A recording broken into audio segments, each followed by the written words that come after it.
Sinukuan ko na ang buhay ko. Sa totoo lang, masasabi kong oo. Ganon nga. Sa palagay ko, tama ka sa tanong mo.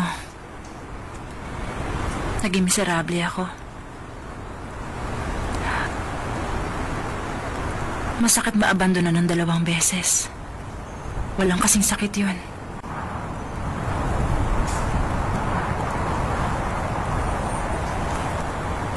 O ngayon alam mo na kung ano nangyari sa akin.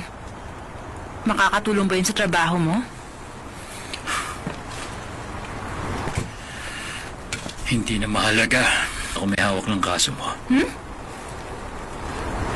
Eh di hindi na tayo